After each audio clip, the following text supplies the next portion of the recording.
Hello guys, कैसे हैं आप लोग। आज हम जो सीरीज को देखने वाले हैं ये बहुत ही ज्यादा अंडररेटेड है, लेकिन अगर आप इसे कुछ देर देखोगे तो आपको पता चलेगा कि ये कहानी कितनी ज्यादा मजेदार है। असल में ये कहानी एक ऐसे आदमी की है जो पहले एक बहुत ही बड़ी गैंग का गैंगस्टर हुआ करता था, लेकिन उसने इस लड़ाई भरी जिंदगी को छोड़कर एक हाउस हस्बैंड बनने का फैसला किया। और इस पूरी वीडियो में हम उसी की डेली लाइफ को देखेंगे। तो ये कहानी बहुत ही ज्यादा अच्छी होने वाली है, इसलिए वीडियो को पूरा एंड तक देखना। तो कहानी की शुरुआत में सबसे पहले तो हमें उस आदमी से इंट्रोड्यूस कराया जाता है। उस आदमी का नाम टात्सू है। अब जब ये कहानी पहले दिन से चालू होती है तो हम देखते हैं कि टात्सू रोज की तरह आज टिफिन बना रहा था अपनी वाइफ के लिए। वो बहुत ही मेहनत से टिफिन को तैयार करता है, लेकिन उसकी वाइफ उस टिफिन को ले जाना ही भूल जाती है, क्योंकि आज उसकी मीटिंग होने वाली थी, जिस वजह से वो बहुत ही ज्यादा जल्दी में थी। अब टात्सू साइकिल पर बैठकर उसे डिलीवर करने के लिए जा रहा था, लेकिन क्योंकि वो पहले एक गैंगस्टर हुआ करता था, इस वजह से उसके पूरे लुक्स और पूरा स्टाइल एक गैंगस्टर की तरह था, जिस वजह से रास्ते में जब उसे तेज साइकिल चलाते हुए कुछ पुलिस ऑफिसर देखते हैं तो उसे रोक लेते हैं। अब पहले तो उन्होंने बस ट्रैफिक रूल्स के कारण उसे रोका था, लेकिन जब वो उसका फेस देखते हैं तो वो पहचान जाते हैं कि ये कोई और नहीं बल्कि बहुत ही ज्यादा फेमस याकुजा गैंग का गैंगस्टर है। टात्सू को पहले द इमॉर्टल ड्रैगन के नाम से जाना जाता था। अब यहाँ पर जब वो अपने पॉकेट में हाथ डालता है तो पुलिस ऑफिसर को लगता है कि जरूर ये चाकू निकालने वाला है, लेकिन उसके हाथ में बस एक कूपन था। अब उसकी लाइफ पूरी तरह से चेंज हो गई है। उसने वो सारे काम छोड़ दिए जो वो पहले किया करता था। वो कूपन असल में किसी जगह का था। वो बताता है कि वो कहीं पर जा रहा है और वो अपने उस टिफिन के बारे में भी बताता है। अब अगले दिन वो घर पर काम कर रहा था और उसकी वाइफ काम पे गई थी। हम देखते हैं कि एक सेल्समैन जो कि कुछ नकली चाकू वहाँ उसके घर पर बेचने के लिए आया था, वो जैसे ही गेट खोलता है तो वो देखता है कि टात्सू उसके सामने आ रहा है। उसका गैंगस्टर लुक देखकर वो पहले ही बहुत ही ज्यादा डर गया था। साथ ही टात्सू के हाथ में चाकू था और ना जाने वो किस सब्जी को काट रहा था कि उसके कपड़े पर रेड कलर लगा हुआ था। इस वजह से वो सेल्समैन समझता है कि शायद ये खून है और वो डर जाता है, लेकिन क्योंकि वो एक सेल्समैन था इस वजह से वो अपना काम न छोड़ते हुए सेल्स पर ध्यान देता है और टात्सू को वो सारे नकली चाकू दिखाने लगता है। टात्सू उससे कहता है कि वो ऐसे ही किसी भी चीज को खरीद नहीं सकता, वो पहले उसे ट्राई करके देखेगा।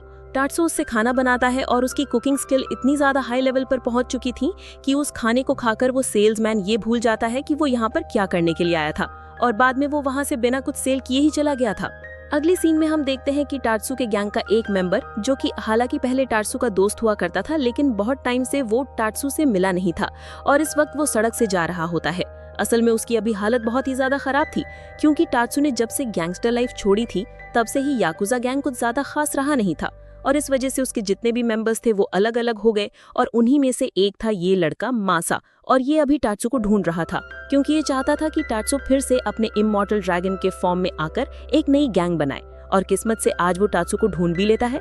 वो टात्सू को सारी बातें बताता है और उससे कहता है कि उसे एक बार फिर से इमॉर्टल ड्रैगन बनकर एक नई गैंग क्रिएट करनी चाहिए। यहाँ पर टात्सू उससे अपने गैंगस्टर अंदाज में कहता है कि मैं अभी बहुत जरूरी काम के लिए जा रहा हूँ, अगर तुम चलना चाहो तो चल सकते हो। मासा को बहुत उम्मीद थी कि ये जरूर कोई स्मगलिंग या फिर कुछ किडनैपिंग जैसा काम होगा। वो उसके साथ चला जाता है, लेकिन हम देखते हैं कि अभी वो एक कुकिंग प्लेस पर आए थे जहाँ पर टात्सू अभी खाना बना रहा था। ये देखकर मासा बहुत ही ज्यादा हैरान था। वो कहता है कि ये तुम क्या कर रहे हो, लेकिन टात्सू उसे खाना बनाकर दिखाता है, जिसके बाद मासा टात्सू को मारने लगता है और कहता है कि मैं इसलिए यहाँ पर नहीं आया था। टात्सू से खड़ा होता है और कहता है कि उसने ये लाइफ छोड़ दी है क्योंकि अब उसकी एक फैमिली है और उसे अपनी फैमिली को प्रोटेक्ट करना है, जो कि वो लड़ाई से कभी भी नहीं कर सकता, और गैंगस्टर लाइफ से दूर रहना ही उसके फैमिली के लिए सही होगा। और यहाँ पर टात्सू उसे मारते हुए वहाँ से बहुत ही दूर फेंक देता है। साथ ही मासा ने जो खाना नीचे गिराया था वो उसे भी साफ करने को कहता है, और मासा को ऐसा करना भी पड़ता है। अब एक दिन हम देखते हैं कि एक मॉल में सेल लगी हुई थी। टात्सू अपने साइकिल पर फिर से पहले की तरह पूरी रफ्तार में मॉल की तरफ निकल चुका था, लेकिन रास्ते में अचानक से एक कार उसके सामने आ जाती है और उसकी साइकिल उससे टकरा जाती है और टात्सू जाकर उसकी खिड़की से टकराता है।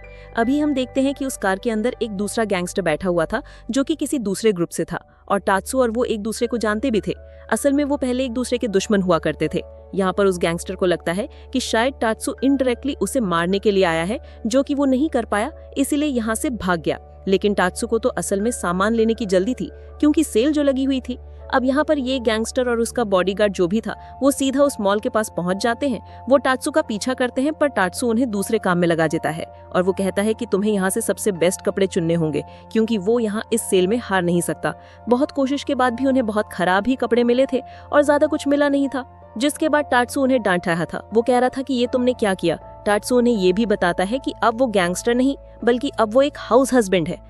लेकिन यहाँ पर वो जो सामने वाला गैंगस्टर था वो उसकी बात नहीं मानता और वो उसकी तरफ गन ताने हुए कहता है कि तुम मेरे सामने झूठ मत बोलो, मैं जानता हूँ कि तुम बचने के लिए ये सब कर रहे हो। लेकिन यहाँ पर टाट्सू अपने मूव्स दिखाते हुए और उसकी गन को वहां से हटाते हुए उस गैंगस्टर ने ही जो ग्लव्स खरीदे थे उन्हें पहनकर कहता है कि बाहर ठंड है, तुम्हें ये रख लेना चाहिए, तुमने मेरी मदद करने की कोशिश की, इसके लिए थैंक यू। और अब वो वहां से चला जाता है। वो गैंगस्टर असल में पहले बहुत गरीब हुआ करता था। उसकी मदर ने पैसे जोड़कर सेम वैसे ही ग्लव्स उसे बचपन में दिलाए थे। ये ग्लव्स देखकर उसे उसी दिन की याद आती है जिस वजह से वो यहाँ पर टाट्सू को माफ कर देता है। कुछ दिन के बाद हम देखते हैं कि टाट्सू की वाइफ का बर्थडे आने वाला था। वैसे टाट्सू की वाइफ का नाम मीकू है और उसके बर्थडे गिफ्ट के लिए टाट्सू एक शॉप पर पहुंचता है। उसे पता था कि उसे अपनी वाइफ को क्या गिफ्ट देना है और यहाँ पर वो सूटकेस लेकर आया हुआ था।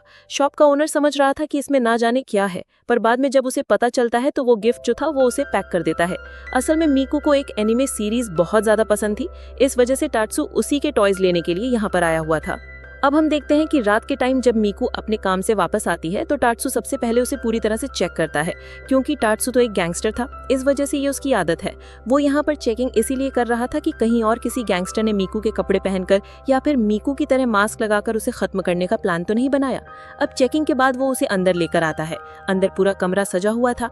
टाट्सू वहाँ पर आकर बर्थडे सॉन्ग सुनाता है जो कि वो पूरे गैंगस्टर अंदाज में सुना रहा था, इसीलिए कहीं से भी वो बर्थडे वाइब नहीं आ रही थी। उसकी वाइफ को पहले तो बहुत ही अजीब लग रहा था। वैसे जब टाट्सू से गिफ्ट दिखाता है तो मीकू बताती है कि उसके पास ये सेट ऑलरेडी है, क्योंकि जब ये नया नया लॉन्च हुआ था तभी उसने इसे खरीद लिया था। ये सुनकर टाट्सू बहुत ही ज्यादा डिसअपॉइंट होते हुए अपनी छोटी उंगली काटने की कोशिश करता है। वो कहता है कि मैंने बहुत बड़ी गलती कर दी और फिजूल खर्ची।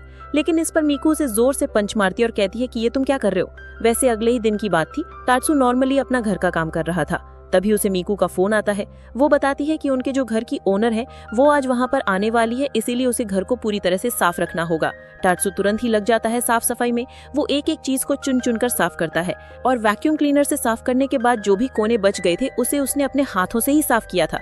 अब उसका पूरा घर बिल्कुल चमक चुका था। लेकिन तभी अचानक से वो वैक्यूम क्लीनर उसकी बिल्ली की पूंछ में लग जाती है, जिस वजह से वो बिल्ली जंप करती है और सामने रखी वाइन की बोतल से टकराते हुए टाट्सू के सर पर आकर लगती है।